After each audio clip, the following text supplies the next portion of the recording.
hermano. Ora conmigo, vamos a hacer esta oración juntos.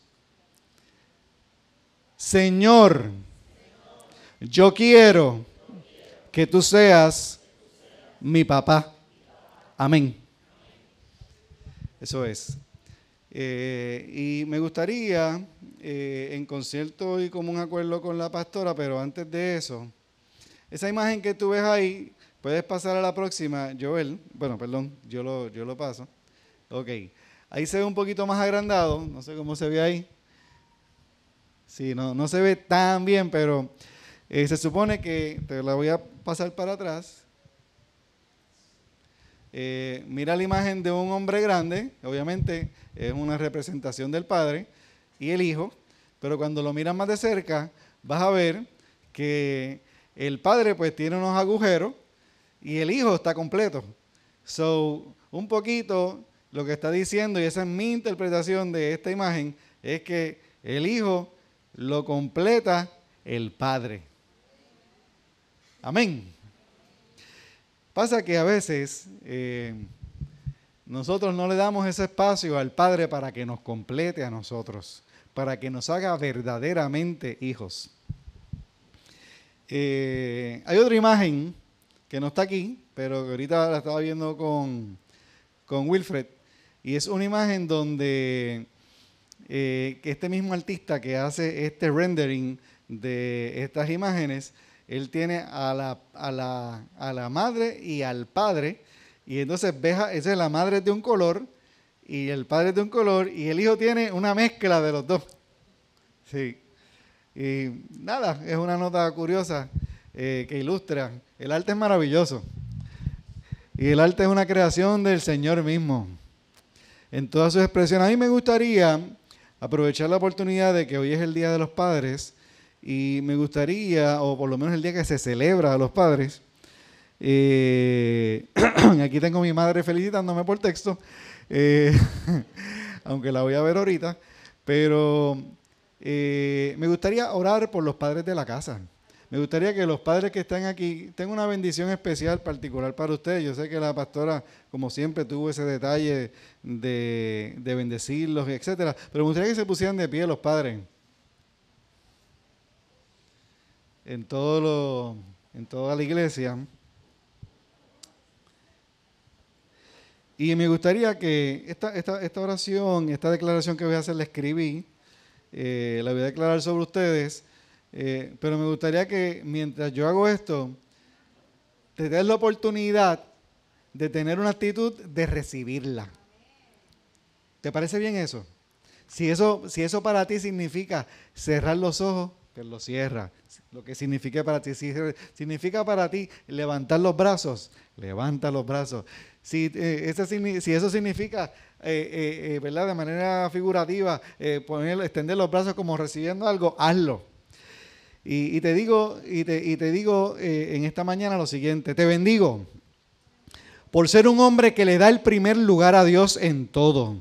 Te bendigo por buscar la sabiduría de Dios en oración para ser guiado en el cuidado de tus hijos, tus finanzas, tu matrimonio, tu trabajo, tus problemas y tu corazón. Te bendigo por pedir perdón cuando te equivocas. Te bendigo por honrar, cuidar, respetar, servir y amar a la madre de tus hijos, a tu madre y a las mujeres en general. Te bendigo por modelar la valentía y la integridad moral. Te bendigo por dejar de dormir para que tus hijos duerman.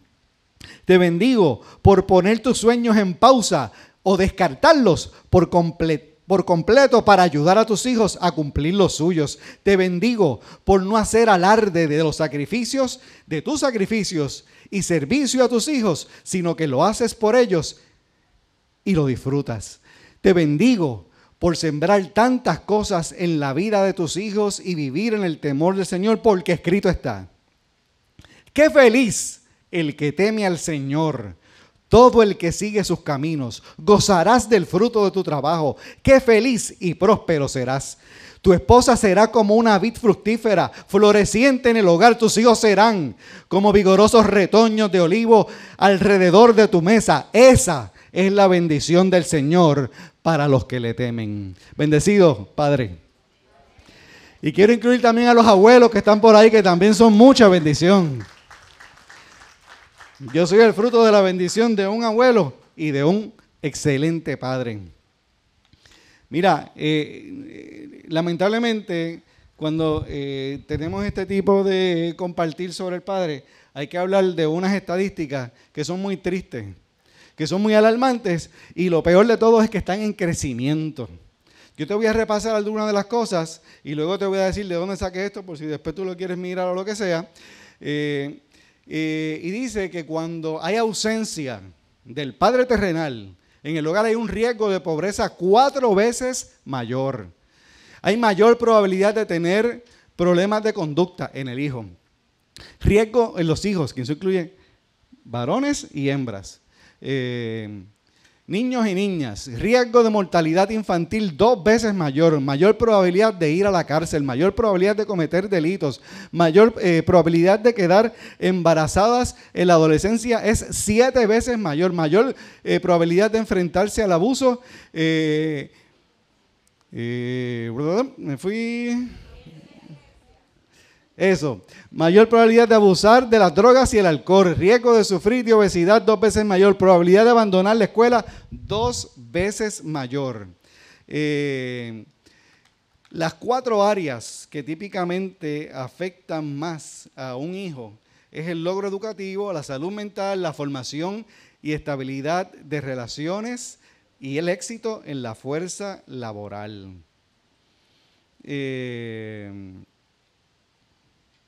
Y la fuente de esta información está en Fatherhood. Ellos no fueron los que hicieron, o sea, ellos extrajeron esta información de muchos estudios, probablemente sobre 50 estudios que a través de los años se han hecho y han sido consistentes en demostrar que estas cosas tienen en promedio o más o menos estas posibilidades. Yo no estoy diciendo que concretamente una casa que no tenga un padre, eso es lo que va a pasar. No, eso no es lo que estoy diciendo.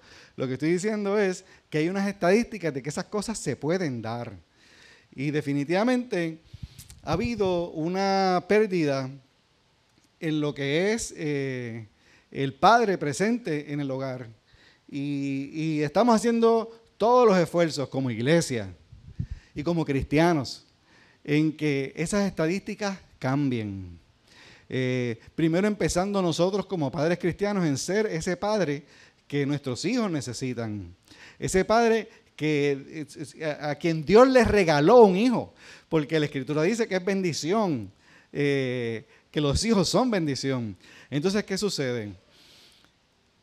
De todas esas cosas, yo te puedo decir que aunque yo tengo aquí tremendos hermanos que son excelentísimos padres, que todo el tiempo los estoy mirando y digo, wow, yo quiero ser como él, porque lo hace demasiado de bien, por el corazón que tiene, por el cuidado, por el cuidado espiritual, físico, de todo tipo, o sea, ese cuidado integral que tienen sobre sus hijos, yo creo que yo los puedo admirar. Pero aún así ellos y otros más que conozco, incluyendo a mi propio padre, no son perfectos. El único padre que lo puede hacer todo completo es Dios. Y ese siempre está disponible. Y no solamente eso, Él quiere ser mi papá. Pero por alguna razón, muchas ocasiones, pues no tenemos esa receptividad de que Dios sea mi papá. No le damos ese espacio, no tenemos esa conciencia. Y yo me puse a buscar las razones de por qué alguien rechaza a Dios como padre. Y esto sí que hice una investigación y son demasiadas fuentes y cosas como para decirte de dónde exactamente vino, pero vamos a decirte que muy probablemente cuando tú las veas te va a hacer el total sentido del mundo. Y vas a decir, sí, eso lo he visto, eso ha pasado, eso está pasando. Y mira, aquí te voy a dar esas 5. Hay gente que ha tenido experiencias negativas con los padres terrenales, eso lo vemos todo el tiempo, como esos padres marcan con rechazo, con desprecio a los hijos. Yo hace poco, este año, estuve hablando con un hombre que es más joven que yo, está en sus 40 y algo. Y yo conozco, es interesante, porque yo conozco al padre de este hombre y al hijo de este hombre. El abuelo, el padre y el hijo. A los tres los conozco. Entonces, pero a todos los conocí por el padre, porque es el abuelo. Y entonces, pues, esta persona, este hombre con que estoy hablando, me dice que su padre, cuando él tenía quizás 11, 12 años, que se acercó, porque los hombres, cuando llegamos a cierta etapa, que es la adolescencia, tenemos la tendencia a, o sea, vamos, ¿verdad? Llegando a unas etapas donde nosotros necesitamos ese contacto físico con el padre. Eso las madres no lo entienden y a veces los padres tampoco. Pero eso es normal y natural. Eso es parte de hacer esa fuerza, de ese juego, y eso es necesario, donde el padre pueda responder y entender que no es una cuestión de que el niño está confundido. Todo lo contrario, se está afirmando. Y entonces, pues, cuando este hombre se acerca a su papá en ese flow de jugar con él, etcétera, físicamente, el padre lo rechaza y le dice varias palabras que no puedo decir desde un púlpito en una iglesia y hasta en presencia en privado tendría cautela de mencionarla porque no es mi vocabulario común, pero como ustedes saben francés, pues estoy seguro que se lo van a imaginar. Y entonces, pues, una experiencia como esa, a veces hasta con menos que eso marca a una persona. Y luego me explicó cómo él tenía hermanos que no conocía, con las necesidades que ellos vivieron en su casa. Y yo estoy seguro que aquí hay testimonios por montones de marcas de padres que rechazaron, que abandonaron, que maltrataron, que marcaron negativamente. Y entonces, pues mira, todas esas experiencias negativas con los padres terrenales definitivamente hacen que alguien tenga un desprecio hacia todo lo que diga padre. Y si ese padre tiene que ver con Dios, pues menos todavía. Porque la figura paternal es probablemente eso que Dios usa para representar quién es Dios el Padre. Por eso es que cada vez, yo estaba escuchando a Joel hoy, y él decía que, o sea, me vino a la mente que todo lo que nosotros hacemos, lo hacemos por revelación. Él decía que él era muy efusivo adorando, él es un adorador tremendo, con mucho fuego del Señor. Y es verdad. ¿Es verdad o no es verdad? Sí. Eso es. Y entonces, y yo quiero ser como él. Yo quiero ser como él, así de difusivo, así de metido, así de lleno, así de... Pero lo que pasa es que él ha podido hacer eso porque todo lo que nosotros hacemos en la vida funciona por revelación. Revelación es cuando tú tienes una comprensión, un entendimiento de algo. Por ejemplo, hay gente que tiene un entendimiento de que Jesús es Dios, que Jesús es el que nos creó, que nos provee, que nos suple, que Dios es el que nos provee, que nos suple, que nos sana, que nos bendice. Pues entonces, cuando llega el momento de la adoración, que esa es la revelación que yo estoy seguro que más o menos yo la he tenido y otros más hemos tenido aquí, entonces cuando llegue el momento de la adoración, pues ¡pam! ¡Boom! Ahí explotamos. De agradecimiento, de exaltación al Rey de Reyes, eso nos nace natural, porque ya tenemos ese entendimiento. Tenemos el entendimiento de que hay ciertos lugares que no podemos gritar. Por ejemplo, tú no puedes entrar a una biblioteca y empezar, ¡mira! ¿Traíste la libreta? No puedes hacer eso allí porque rápido alguien te va a hacer, ¡shh! No es que yo lo diga por experiencia.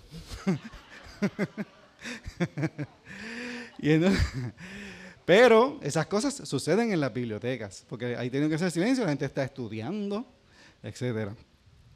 Entonces, que de hecho, hablando de estudio, quiero felicitar, yo sé que ya la pastora lo hizo, pero ya que me acordé, porque mi hija también se graduó este año, y allí nada más veo como dos graduandos, hermanos, allí, graduaditos. Y bendigo a los graduandos, bendigo a todos, a los padres también los bendiga, porque cuando se gradúan los hijos, se gradúan los padres también. Qué bendición. Y entonces, pues, Y qué bueno que, por ejemplo, hay padres de esos graduandos que están marcando para bien, están eliminando razones para no aceptar a Dios como Padre. Otra de las cosas es las dudas intelectuales y el escepticismo. Tú sabes, hay veces, estamos en la era donde más acceso a la información existe. Y ahora con la inteligencia artificial no es que aumentó, es que se multiplica la información accesible. Porque ahora hay, mira, ahora hay una ciencia, o hay una ciencia de la ingeniería que es única y exclusivamente para cómo preguntarle a la inteligencia artificial los comandos y las preguntas que nosotros queramos que la inteligencia artificial nos dé. Eso se llama prompt engineering. ¿Estoy bien, Gaby, que tú eres el rey de ChatGPT? Bien. Entonces, eso no existía. Pero eso, recientemente, a medida que ha salido la inteligencia artificial, pues eso está vigente.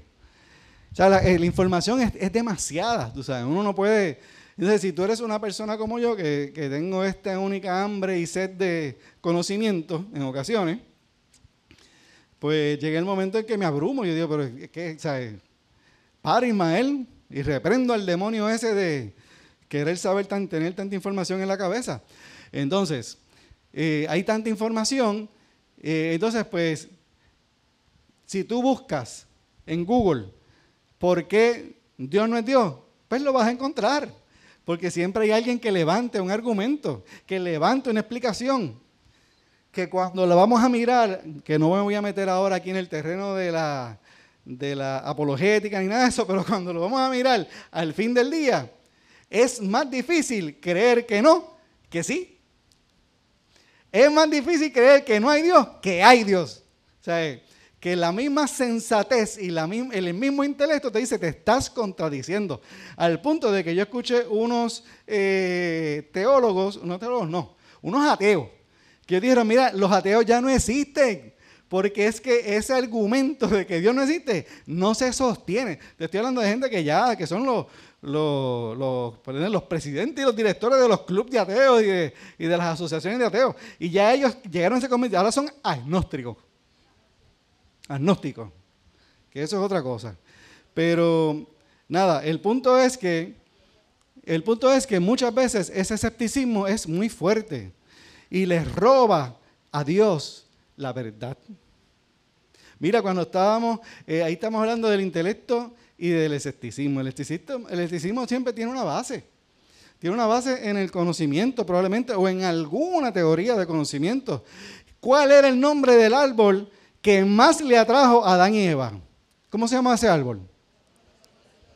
Bien, ese alimento del intelecto. Al hombre le interesó más tener conocimiento que vivir para siempre. Porque habían dos árboles y solamente de uno no se podía comer. El hombre tenía acceso a la eternidad y la despreció. Si llega a estar allí, Juan Ponce de León le tumba la cabeza a Adán y Eva porque se quería encontrar la fuente de la juventud y la estaba en el Edén. Le falló el tiempo. Entonces, otra cosa es los conceptos erróneos y experiencias religiosas negativas. Mira, ¿tú sabes qué pasa con las iglesias? Que en las iglesias hay gente, hay cristianos,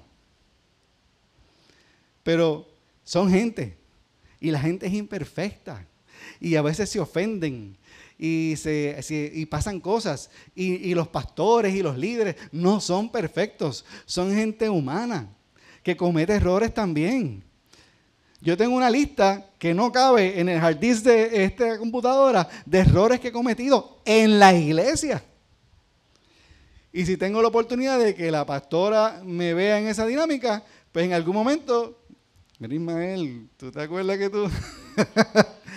Gracias a Dios, porque si alguien no me corrige, no puedo cambiar. Amén. ¿A cuánto les gusta ser corregido?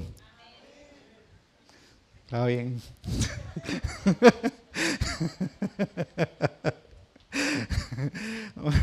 Lo voy a dejar ahí.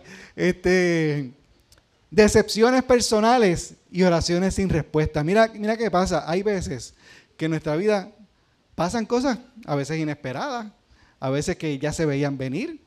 Puede ser una pérdida de un trabajo, puede ser una relación que se rompió, puede ser una pérdida de un ser querido. Ahorita Sheila estaba diciendo, mi papá se murió de repente. No veo a Sheila, pero está por ahí. She's upstairs. Ok, entonces, perdón. Entonces, ¿qué pasa? Me sacaron de comunión ahí. Pero nada, las decepciones personales, hay veces que hay algo que pasó, que uno se frustra y que uno pues, oye, ¿y sabes quién termina pagando los platos rotos de nuestras decepciones? El Padre Celestial. Ahí, cángana. Entonces, lo otro es las influencias culturales y sociales. ¿Sabes qué? Lo más importante en una familia, en una sociedad, en una nación, este es mi punto de vista por lo que yo he visto en la Biblia, es la cultura. Pero ¿qué pasa? No hay ninguna nación, ninguna, ni latina, ni europea, ni asiática, ni de ninguno de esos continentes, que sea perfecta, excepto la cultura del reino. Sin embargo, tú vas a ver que hay veces somos muy orgullosos de nuestra cultura. Y no lo digo solamente por los que somos puertorriqueños, sino si tú eres dominicano, si tú eres mexicano, si tú eres chino, si tú eres holandés, si tú eres alemán. Son muy orgullosos porque, por supuesto, las culturas todas tienen mucha riqueza y mucho valor y aportan a nuestra vida. Y en nuestra casa siempre va a haber una cultura. ¿Y qué es la cultura? La cultura es cómo hacemos todo. Y el reino tiene una manera de hacer las cosas. ¿Tú sabes qué es lo que pasa? Que a veces nosotros tenemos una actitud soberbia y pensamos que nuestra manera de hacer las cosas siempre es mejor que Dios. ¿Y qué estamos haciendo? Pues entonces rechazamos lo que el Padre dice. Eso es lo que pasa. Y la pastora dice que yo hago preguntas, no sé por qué. Pero te voy a hacer una pregunta. ¿Por qué Dios quiere ser mi papá? Y yo estoy seguro que si yo le pregunto a ustedes me van a dar unas muy, muy buenas respuestas. Muy buenas respuestas. Esa pregunta parece básica. Y yo estoy seguro que también esa pregunta tiene muchas respuestas. Pero yo quiero darte una hoy. Una nada más. Y la pastora dijo ahorita, Abba Padre, ya mismo vamos a hablar de eso. Y lo que pasa es que Dios quiere intimidad. Intimidad conmigo. En Puerto Rico, a los papás le decimos papi, papito. Y eso, hay un nivel de intimidad ahí. Hay quienes pueden decir que son changuería. Y a los abuelos a veces le dicen que si abu, que si aquello, le ponen 20 sobrenombres. Entonces tenemos ese tipo de cosas. Eso está bien, eso no hay nada malo con eso. Lo que pasa es que cuando yo te digo intimidad, es que estamos hablando de confianza. Ahorita Joel también hablaba de la amistad con Dios. Y sí, somos amigos de Dios cuando le creemos a Él, cuando caminamos con Él, etc. Pero ser amigo y ser papá es distinto. Yo me puedo comportar, porque ¿sabes qué pasa con los amigos? Que con los amigos, uno tiene amigos porque uno disfruta de los amigos. No le gusta janguear con los amigos, uno se ríe con los amigos. Y entonces si uno quiere hacer algo, pues ¿qué uno hace? Pues uno llama a un amigo. Y muchas veces los amigos nos ayudamos, y nos colaboramos, y nos apoyamos, y nos hablamos cosas que no hablaríamos con otras personas porque estamos hablando entre amigos y podemos hablar en confianza. Pero hay veces que cuando la cosa aprieta, uno no llama a los amigos. ¿A quién uno llama? A papá. Mira, cuando a mi nena a las 5 de la mañana le hicieron un carjacking, ¿a quién llamó? A los amigos. A los amigos no fue. Fue a papi. ¿Y qué hizo papi? Yo creo que ella diciéndomelo y ya yo estaba llegando allá donde ella estaba en Río Piedra. porque soy papá. Olvídate de lo que sea. O sea, y ella estaba en Río Piedra. Pero si llega a estar, dime un sitio. En Mayagüez, quedaste cerca. Si me llega a decir estoy en Alaska, olvídate que me como el mundo. Nadando me voy. Pero me llevo un salvavidas porque después me canso. No, lo que somos papás es así. ¿Es así o no es así? Eso es lo que hacemos por los hijos. Entonces Dios quiere intimidad. Porque es que en la intimidad el Señor sí nos va a decir cosas que no les va a decir a todo el mundo. Hay cosas que yo hablo con mis hijas y que yo les digo, esto es entre nosotros. Esto es para que... Y a veces tú sabes qué pasa. Que ella me dice, papi, es que yo no entiendo de qué tú estás hablando. Porque es que hay cosas que nosotros quisiéramos que fueran de una manera, pero no son de esa manera. ¿Entiendes? Y entonces pues cuando el papá que ha cogido fuete, pescosaje y cantazo, te lo dice, a veces uno no lo entiende porque a veces hasta que tú no cojas el fuete y el cantazo, no lo vas a entender. Porque no has tenido, ¿sabes cómo se llama eso? La revelación que te estaba hablando ahorita. El entendimiento. Ahora, no tenemos que darnos contra la pared para sabernos que nos va a salir un chichón. Con que me lo cuenten debería ser suficiente. Y a veces pues nos montamos en ese barco de aprovechar que aprender por cabeza ajena. A veces. Pero lamentablemente por las 5 razones que yo te dije ahorita y otras más, rechazamos la paternidad de Dios. No dejamos que Él nos enseñe. No le damos ese espacio a la paternidad. Hay veces que yo le digo algo a mis hijas y que sabes que ellas me dicen, papi, yo no quiero hablar de eso ahora. Y yo no quiero hablar de eso ahora, es que no vamos a hablar de eso. Punto. Ever. Ahí te tiro el inglés para que lo entiendas. Entonces, mira qué sucede. Déjame decirte algo. En el Antiguo Testamento, Dios se empezó a revelar a su pueblo de diferentes maneras. Por ejemplo, una de las maneras fue Elohim, que es el Dios creador. El Roy, el Dios que se ve, el Dios que ve. Ese a mí me gusta mucho, el Dios que ve, porque el momento en que eso pasó fue cuando la mamá de Ismael, el hijo de Abraham, levantó clamor al Señor y ahí fue que el Dios, el Roy, sale a relucir porque él estaba viendo el sufrimiento de ella. Y eso es una historia bien chévere. Y como está mi nombre ahí metido, pues me acuerdo. Entonces, pues, está el Dios, el Jehová Rafa, el Jehová Chalón, Jehová Nisi, el Jehová Jireh. Y por ahí hay montones de nombres que Dios va revelando. Pero tú sabes qué pasa. Que cuando viene Jesucristo, que Jesucristo todo el tiempo estaba hablando del Padre y del reino del Padre. Pues entonces Él dice que me conoce a mí, conoce al Padre, pues Él nos estaba mostrando el Padre, nos estaba mostrando, pero todos esos atributos de Dios se consolidan en el Padre.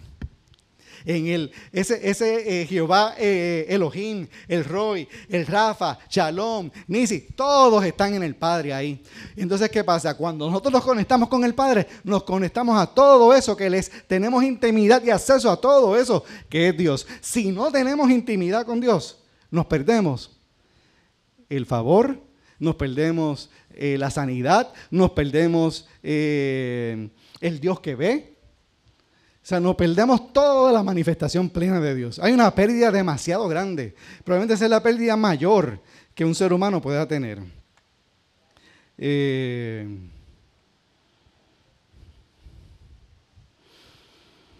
Y cuando pues hablamos de papá, de papi, de Abba Padre, esa es una expresión un poquito revolucionaria para el tiempo de Jesucristo y para el tiempo de los apóstoles, porque todavía había quien veía a Dios con esa distancia, porque cuando Dios le pusieron, expresaba estos nombres, pues era como que, o sea, cuando Moisés se fue a encontrar en la montaña con con el Señor, pues el pueblo no quería entrar ahí. Había también unas prácticas donde en el templo, el lugar santísimo, estaba reservado para el santísimo. Había una reverencia, había una distancia.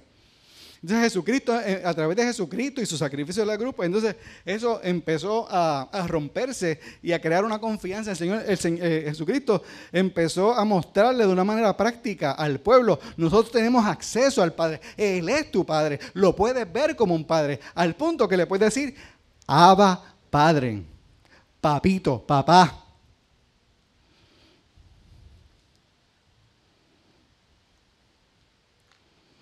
Tengo varios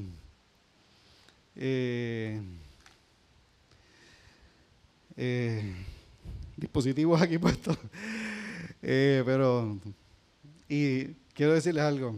Hace unos años me di cuenta, y lo digo con mucho orgullo, pero con mucho orgullo, que por ser hombre solamente puedo hacer,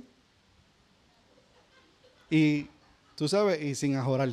Porque si me ajora, sin ajorar y sin hacerme chiste, porque si no, pues ¿sabes? Se me va. Tener intimidad con el Padre es un privilegio. ¿Tú sabes qué pasa? Que nosotros, la pastora dice mucho, que la familiaridad trae menosprecio. Y entonces venimos aquí a la iglesia por años, etcétera, y entonces pues hablamos del Padre, y vamos a orar al Padre, y vamos a orar al Padre nuestro que estás en los cielos. Entonces pues ya como que eso lo tomamos como que sí, pues yo sé eso, ya.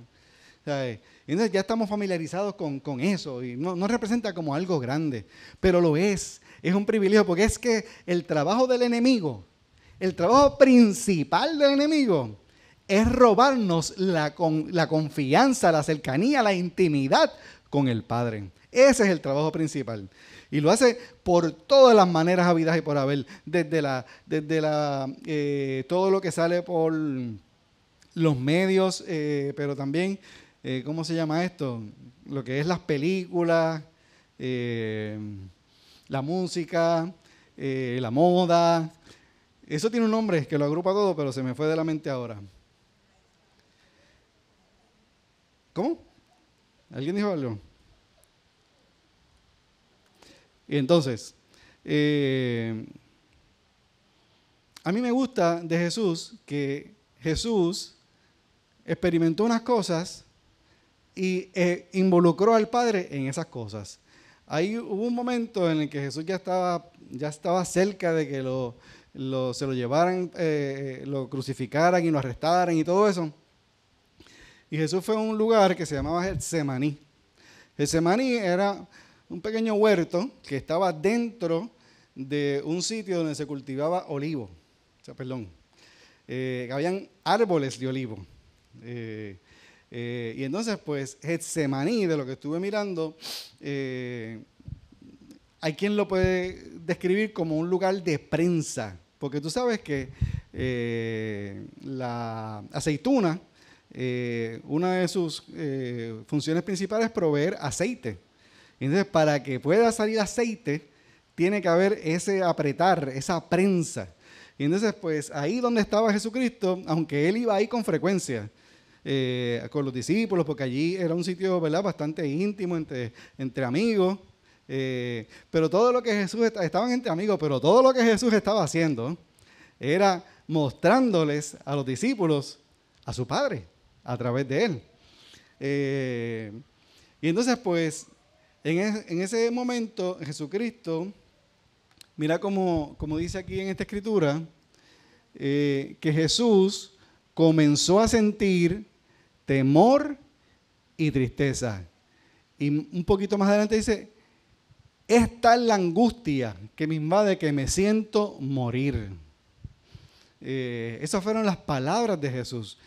Y a mí me gusta ver eso en la escritura, porque yo creo que al Jesús decirlo con sus propias palabras, Él un poquito está expresando lo que probablemente todos hemos experimentado en algún momento: temor, tristeza y angustia.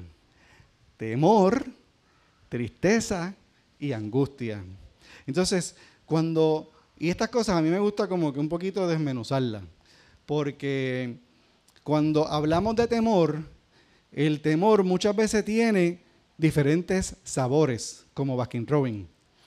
Y uno de los sabores del temor, porque, ¿verdad? Podemos buscar las definiciones de la Real Academia y todo eso, pero para hacerlo práctico, vamos a decir que el temor es cuando me falta, cuando algo me falta.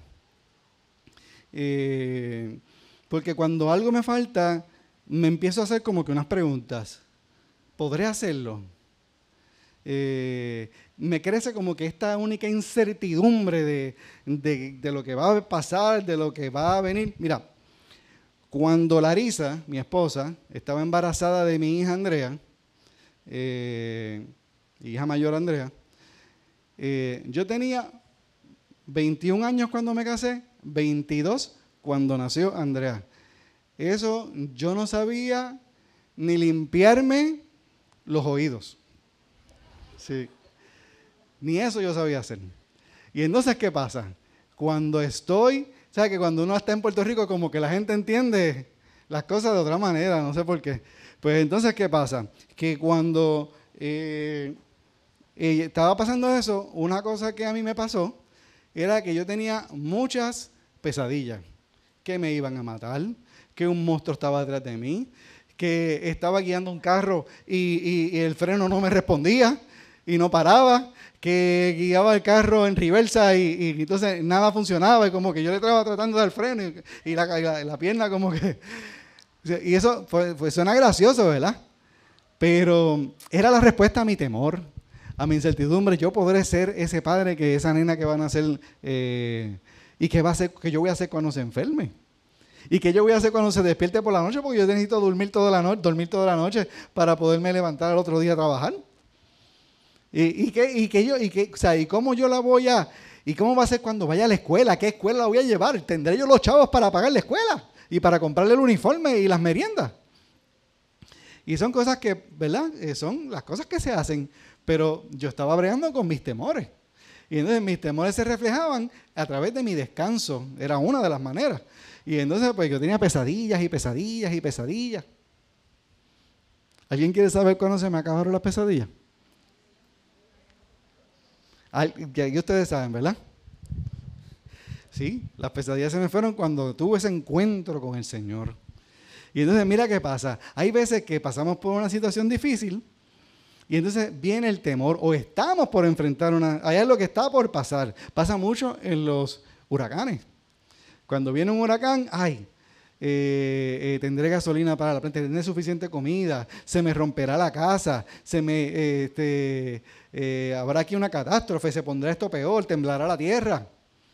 O sea, todos esos temores se activan. Y entonces, ¿qué pasa? Me gusta escuchar que Jesucristo enfrentó el temor. Porque si Él enfrentó el temor, Él sabe cómo enseñarme cómo vencer el temor. Y Él sabe cómo vencerme el temor porque Él tenía una relación con el Padre. Y a Él lo enseñó el Padre. Entonces, ¿qué te digo? Si el temor es lo que me falta, qué bueno que en la Escritura podemos encontrar las recomendaciones para manejar las cosas cuando algo me falta. Mira, casi siempre cuando algo me falta, lo principal que yo necesito es pensar como Dios pensaría. Si tú tienes a alguien cerca, a mí me gustaría que tú le dijeras, ¿te falta algo? Pregúntale, para que ustedes sean como yo. Pregúntenle. Y ahora, si te respondió algo, porque hay gente que dice, no, sí, yo estoy bien. Entonces, pues, si le dice que está bien, pues dice, pues voy a orar para que te quedes como está. No, eso no. Pues yo quiero que, si te falta algo, le dices a esa persona que tienes cerca, Gaby no tiene cercana, ¿tú no tienes a nadie cerca? Joshua, bien. Joshua, ¿te falta algo, papi? Hay algo ahí. Bien, me gusta esa respuesta. Pues sencillo. Mira lo que te voy a decir.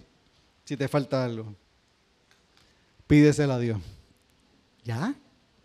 Y si mi temor es porque me falta y yo se le pido a Dios, ¿qué es lo que va a pasar? ¿Qué es lo que va a pasar? No te oigo. ¿Me quedo con el temor? ¿Se va el temor? ¿Y por qué no le pedimos a Dios? Entonces yo te dije que casi siempre que algo me falta es porque no estoy pensando como Dios piensa. Y la sabiduría es pensar como Dios piensa. ¿Por qué? ¿Por qué yo no pienso como Dios piensa? Porque yo menosprecio la relación con Dios. Eso es lo que pasa ahí. Porque yo menosprecio la intimidad con el Padre. Por eso es que no pienso como Dios piensa. Porque yo pienso mejor que Dios. Ah, pues no. Tú sabes la cantidad de gente que está pasando por algo y tienen esa apertura con uno y ventilan su situación. Y después de que me ventilan y me dicen todo eso, ¿sabes lo que me dicen? No me digas ahora que la Biblia, que se hizo cuestión. ¿Y en serio? ¿En serio que no te lo voy a decir? ¿Pero y qué tú pensabas que te iba a decir? Que los seres humanos tenemos la capacidad de hacer las cosas que solo Dios puede hacer. ¿Y para qué está Dios entonces?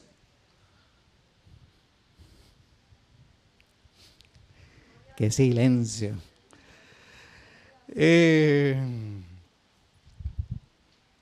Tú sabes que es importante saber lo que me falta. Es importante saber si es dinero. Porque es que a veces que yo pienso que lo que me falta, como te dije, es una cosa. Pero casi siempre es otra y es la misma siempre. Es pensar como Dios piensa. Porque puedo pensar que me faltó dinero. Si alguien perdió el trabajo, bueno, pues yo pienso que lo que necesita es un nuevo trabajo. Si alguien perdió la salud porque se enfermó, pues entonces yo pensaría que a lo mejor esa persona necesita ser saludable y sanarse. Tú sabes que lo interesante de la sabiduría es que casi siempre la necesitamos en el momento de la crisis. Porque cuando todo está bien, pues nadie se acuerda de pedirle a Dios sabiduría. Se la pedimos cuando la cosa está crítica, cuando estamos en Getsemaní, cuando estamos bajo presión. Entonces, estaba viendo que habían estas estadísticas de cuando hay un padre ausente. Y parece que cuando hay un padre ausente, pues para los hijos muy probablemente hay un destino de pobreza, se abraza las dudas intelectuales y el escepticismo, y por ahí pasan ese tipo de cosas, pero cuando uno reconoce y empieza a pedir, Señor, dame sabiduría. ¿Tú sabes qué está pasando ahí? Que entonces hay una actitud en mi corazón, porque yo no puedo pedir simplemente con decir, con decirlo. Porque es que cuando yo lo empiezo a decir, algo en mí cambia.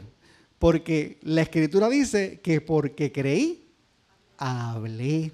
Nosotros los seres humanos típicamente no hablamos por hablar. A lo mejor podemos decir algo y no creerlo dentro de nosotros.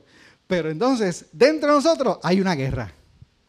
Porque nuestra conciencia nos dice, eso no está bien. Eso no es verdad lo que estás diciendo. Pero ¿sabes qué? El Señor no le importa lo que tú pienses. El Señor lo que te dice es, pide por esa boca. Pide por esa boca, porque tarde o temprano vas a reconocer que yo soy tu papá y yo soy el que te... Son las 5 de la mañana, papi, me quitaron el carro con un cañón. Pide por esa boca. Papi, ven para acá. Papi, ven y ayúdame. Papi, ven y mete mano. ¿Y sabes qué pasa? Que tarde o temprano va a empezar a abrirse la puerta de la sabiduría, va a empezar a abrirse la puerta del entendimiento. Vamos a empezar a ver las cosas diferentes. Las vamos a ver como papá las ve.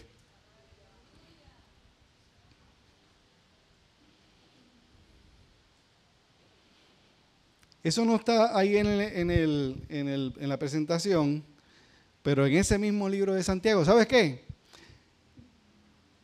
Dios no... Me gusta este versículo, porque este es un versículo total y absolutamente inclusivo. Ahí dice, pues Dios da a todos generosa, o sea, no que se les da y ya, no, que lo da generosamente, sin menospreciar a nadie. Tú sabes, a lo mejor en alguna de las casas de ustedes hay un palo de plátano y de repente una mata de plátano. Ok, gracias por corregirme. ¿Viste que a mí me gusta la corrección? Chévere. Pues entonces hay una mata de plátano. Y de repente yo digo, wow, si yo tuviera un platanito, yo me haría estos tostones, unas arañitas, un mofonguito. Y a lo mejor, ¿cuántos plátanos hace falta para hacer un tostón o un mofongo? Yo sé hacer, bueno, yo con uno hago yo con uno, es que yo no hago mofongo, pero yo obviamente el tostón lo hace cualquiera. Pues con un, ¿sabes? Eso es picarlo, rebana y fría ahí, olvídate.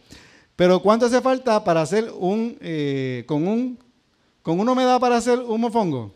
Gracias, Adán, gracias por tu insight. Vamos a suponer que, por decir a alguien así, no por nada, ¿verdad? Vamos a suponer que de repente viene Rosa, van, y tiene una mata de plátano, porque no es un palo, es una mata. Y entonces yo le digo, oye, yo me haría un mofonguito o unos tostoncitos. Pero viene Rosa, que es generosa. ¿Cuántos son generosos aquí? ¿A cuánto les gusta que sean generosos con uno, verdad? ¿Verdad que sí? ¿Tú sabes qué pasa? Que la Biblia dice que seamos con otros como les gusta que sean. Y entonces viene Rosa, no, que ¿qué? Un plátano. Ella ya en su mente, toma aquí el racimo entero. Eso se llama generosidad. No hagas eso, Rosa. Porque yo tengo matas de plátano en casa y a veces hasta me da trabajo poderlos repartir porque quiero darle a mucha gente y no me da y entonces pues yo estoy ahí, sí, yo estoy ahí porque me gusta ser generoso. Pero eso es lo que es ser generoso. Cuando tú das más de lo que se espera. Entonces, ¿qué pasaría? Pero piensa por un momento. Que tú le dices, Señor, dame sabiduría para algo que me falta. Alguien que me puede decir algo que a veces nos falta en la vida. Alguien que me puede dar una idea. A ver, si a ustedes les falta algo a veces, piénsenlo. Yo creo que lo entendamos bien esto. ¿Qué nos puede faltar? Dinero. Muy bien. Gracias, Eddie. ¿Alguien más? ¿Qué dijo? No te oigo. Salud. ¿Y por qué tú dijiste, Adán? Un carro. ¿Quién más? ¿Quién más le falta algo aquí? ¿Quién? Paciencia. ¿Qué más? ¿Qué más? Alegría. Eso es. ¿Qué más? Dale, que está fluyendo. Dale, Dios está hablando. Tolerancia. ¿Qué más? ¿Qué dijo? Paz, salud. ¿Qué más? Pero pidan, dale, ¿qué falta? Tranquilidad. Confianza. ¿Va a decirlo? No digan nada. Ajá. Consistencia. Sigue. Disciplina. ¿A cuánto les gustaron algunas de las cosas que se están diciendo? ¿Cuánto les gustaría pedir algo de eso también? ¿Cuánto le falta algo de eso también?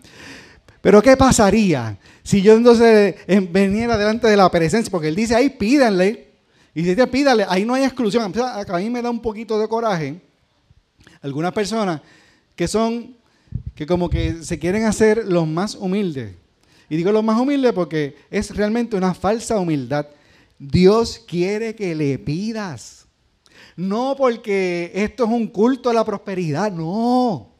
Es porque la única manera, o no la única, sino una de las maneras que Él usa para que confiemos y entendamos y tengamos la conciencia de que Él es nuestro Padre y el único que suple nuestras necesidades es cuando le pedimos.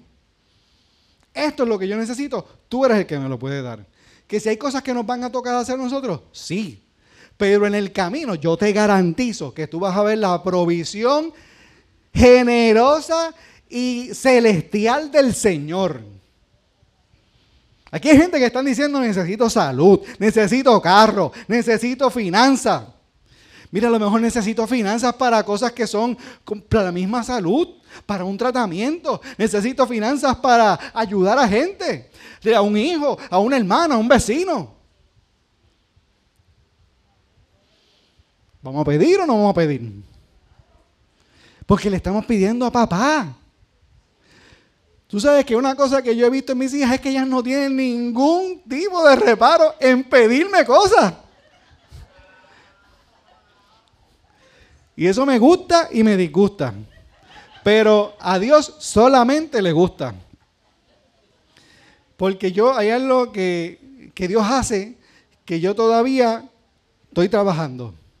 Y es que Dios tiene la capacidad para saber cuándo me va a dar las cosas. O sea, a Él no le afecta. Pero yo todavía estoy trabajando con eso.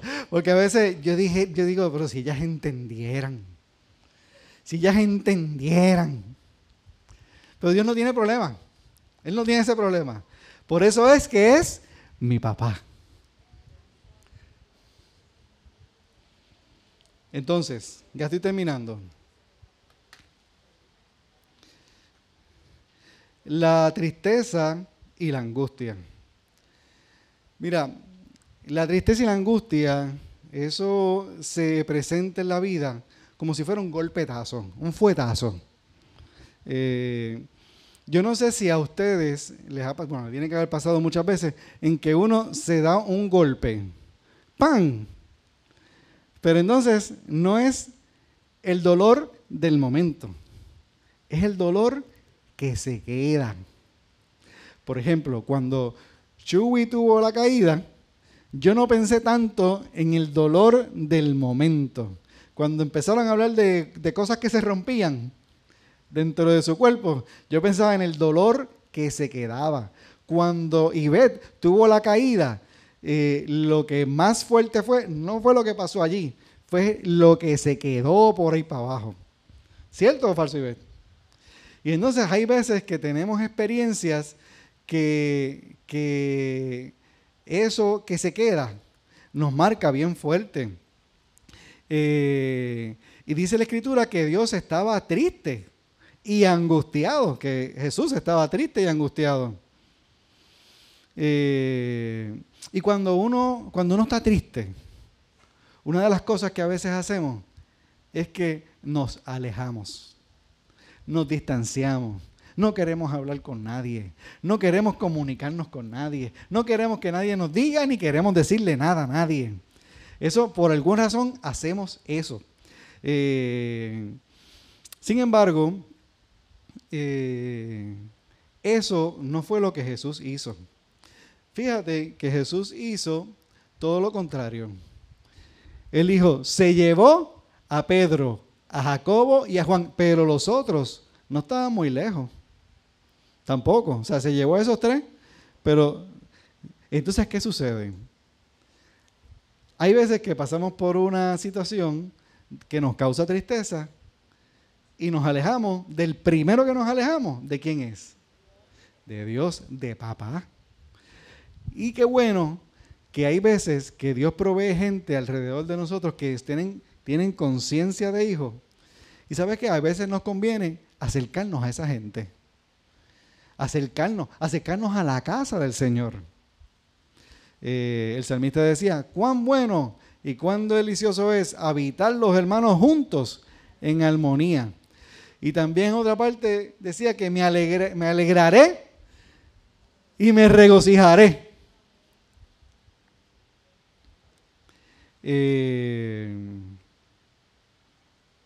Y entonces, pues el Señor muchas veces provee gente que se coloca alrededor de nosotros, pero a Jesús también le pasó algo más, Y esto es algo que pasó bien interesante, y es que mientras él estaba orando, y mientras él estaba pidiendo al Señor por fortaleza probablemente, por lo que él pudiera necesitar para enfrentar ese momento de angustia, de dolor y de temor, se le aparece un ángel del cielo con una encomienda bien particular: fortalecerlo. ¿Para qué uno necesita fortaleza? Uno necesita fortaleza para seguir, para continuar, para levantarse, para progresar. Y entonces ahí dice que el ángel del Señor estaba ahí. Y a lo mejor tú dices, wow, Ismael, pues entonces yo voy a orar hasta que se me aparezca el ángel. Mira, lo que pasa es que cuando habla del ángel ahí, es que está hablando de que Dios hace cosas, da una provisión que solamente Dios puede dar. Es la provisión del cielo. Ese ángel no venía del infierno, venía del cielo, venía de la presencia del Señor a darle fortaleza al mismísimo Jesús. Y entonces hay momentos en que cuando nos acercamos al Padre en oración, hay una provisión sobrenatural sobre nuestras vidas. Hay una fortaleza, hay un ánimo, hay algo que Dios nos da. Solamente Dios puede dar. Yo creo que Dios bendice la vida a veces a través de tratamientos, a través de recursos profesionales. Eso es una bendición, eso es bueno. Pero el detalle con eso es que tiene límite. Tiene límite. Dios no tiene límite. Y dice por aquí, siguen las preguntas: ¿cómo desaparecen la tristeza y la angustia? Y el consejo de Santiago es orar. Pero tú sabes que me he descubierto que cuando uno está triste, lo menos que uno tiene ganas es de orar. Y entonces, ¿cómo es esto? ¿Cómo es que me están dando un consejo que no voy a poder cumplir? Déjame decirte que en un momento dado Jesús oró, y después que se levantó a ver a los discípulos a ver si se estaban orando con él, que vio que no estaban orando, los reprendió, los fuetió, o sea, los regañó, y después dice que oró más intensamente. Así que él tenía claro de qué se trataba esto. Pero mira qué pasa, que lo bueno que tenemos los cristianos es la palabra de Dios. Y hay veces que yo no siento orar, pero lo bueno de eso es que para orar yo no lo tengo que sentir. Yo lo que tengo es que hacerlo. Y si no me salen las palabras, y si no me siento en el ánimo, pues ¿sabes qué? Usa la palabra. A mí me gusta lo que le pasó, lo que dijo más bien, en un momento dado, Job. Job es el libro más antiguo de la Escritura. La Biblia no está escrita en orden cronológico, pero se cree que Job es el libro más antiguo. Y dijo Job en un momento dado, porque mira lo que pasa con Job. Yo te dije que la tristeza viene muchas veces por la pérdida. Y Job prácticamente lo perdió todo. Perdió el ganado, perdió diferentes tipos de ganado, perdió los obreros de los ganados, que probablemente eran parte de su familia también, perdió los hijos, lo perdió todo. Y después de que pasó por un proceso y le dio una enfermedad terrible de lepra, terrible. Y en medio de toda esa situación y de toda esa angustia y de toda esa tristeza por todo lo que había perdido, él dijo, yo sé que mi Redentor vive. Oye, Redentor, esa palabra a lo mejor puede ser muy dominguera, pero Redentor es aquel que me va a rescatar, que me va a sacar de esta pérdida, que me va a sacar de esta situación, que me va a sacar de este lodazal en el que me he metido. Eso se llama, ¿tú sabes cómo se llama eso? Revelación. La tercera vez que te lo digo. Necesitamos la revelación del Padre. Y dice la Escritura, y me gustaría pedirle a los adoradores que se acerquen por acá, porque hay veces que no sabemos, como te dije, qué orar. Pues vamos a orar la palabra. Vamos a ponernos de pie.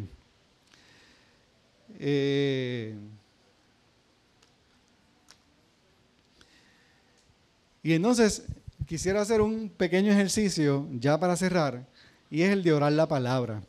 ¿Qué pasaría si cada vez que nosotros estemos en un momento de tristeza, de pérdida, que no tengamos el ánimo ni el deseo para orar, pues vamos a anticipar? ¿Sabes qué? Los momentos de tristeza y de angustia van a venir. O sea, eso, por más cristianos que seamos, de eso no nos podemos escapar, porque el Señor dijo, en este mundo tendremos aflicción, pero confíen. ¿Y cómo yo venzo al mundo? Yo venzo al mundo confiando en Él, creyéndole a Él. ¿Y cómo yo creo en Él? ¿Y cómo yo confío en Él? Cuando yo oro creyendo lo que dice la palabra. Entonces aquí dice que el Señor está cerca de los que tienen el corazón quebrantado, que los que tienen el quebrantado del corazón, Él rescata el espíritu destrozado. Pero entonces, ¿cómo oramos esa palabra? Pues mira, lo primero es que es importante identificar qué es lo que puede estar angustiando mi corazón, qué es lo que puede estar trayendo la tristeza. Vamos a decir que sea una enfermedad. Vamos a decir que sea los hijos. Vamos a decir que sea algo que perdí, un familiar, alguien, un ser querido. Y yo empiezo a orarle al Señor diciendo, Señor, ¿tú sabes qué? Yo sé que tú conoces lo que me tiene triste. El Señor está cerca. Cuando uno está cerca, uno está entendiendo, está viendo lo que está pasando. Él está tan cerca como dentro de mí. El Señor, yo sé que tú estás cerca y tú conoces el quebranto que hay en mi corazón. La tristeza, el dolor. Pero tú prometes rescatarme. Tú prometes redimirme, como decía Job. Y aunque mi espíritu esté destrozado, Señor, tú eres ese alfarero que lo recompone, que lo rehace, que rehaces mi vida. Y tú empiezas a abrazar la paternidad de Dios en ese momento. ¿Sabes qué? Hoy yo te pido, Señor, que me des sabiduría, que me ayudes a pensar como tú piensas, a obrar en medio de esto como tú lo harías. Tú eres mi papá. Te necesito, papá. Te necesito. Obra conmigo aquí hoy. Obra. Esa es la palabra del Señor. Pero qué bueno que esa no es la única que tenemos. Y por ahí el Señor sigue dándonos promesas. Ahora, ¿qué te parecería si aquí a alguien le faltara algo, que hiciéramos esa oración juntos? Usáramos este versículo para orar juntos. Y lo hacemos aquí al frente.